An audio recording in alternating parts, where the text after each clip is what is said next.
Les jeunes de la commune de Bandalungwa, regroupés au sein de la structure dynamique Magloire Landou, ont procédé au balayage des espaces publics et au curage de certains caniveaux de la commune de Bandalungwa. Les résidents de l'avenue Lemba jusqu'à la rivière Makelele ont été sensibilisés à ne pas jeter des déchets n'importe où. Cette action rentre dans le cadre du programme de cette ONG à rendre l'environnement de Kino sain. Cette activité, ça va nous prendre probablement une semaine pour arriver jusqu'au niveau de Makelele, comme on l'appelle communément, la rivière Makelele en bas, pour que nous ayons au moins un espace où l'eau va circuler, pour que quand viendra la saison de pluie, une fois entamée, nous serons en sécurité, nos maisons seront épargnées, nos rues demeureront propres et nous combattrons aussi, nous combattons d'une manière ou d'une autre le palu. Les quartiers Lubudi et Lingwala sont depuis un temps sous l'emprise des maladies à cause de la présence de déchets de tout genre dans la rue.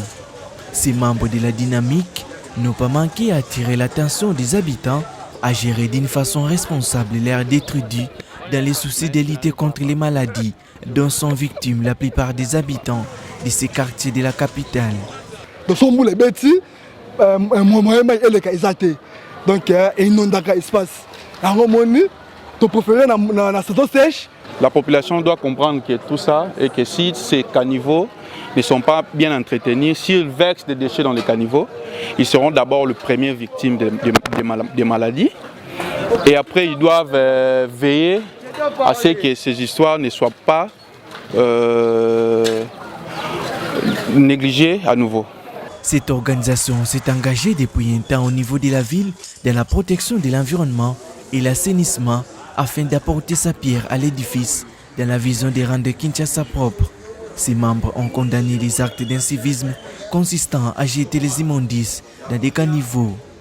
On va faire une sensibilisation pour que la suite soit meilleure, c'est-à-dire qu'on ne jette plus des immondices dans le caniveau, qu'on ne jette plus de bouteilles comme on le veut, qu'on ne fasse plus ce que l'on veut dans le caniveau, qu'on assainisse ensemble. Ça va maintenant être un travail d'ensemble. Comme vous avez vu, tous ces jeunes, ils sont conscientisés. Nous allons travailler la sensibilisation dans chaque avenue. Cette ONG ne compte pas s'arrêter là. Les organisateurs attendent de sensibiliser les habitants vivant dans la commune de Bandalungwa sur la propriété des caniveaux qui sont considérés comme des espaces d'hébergement des microbes.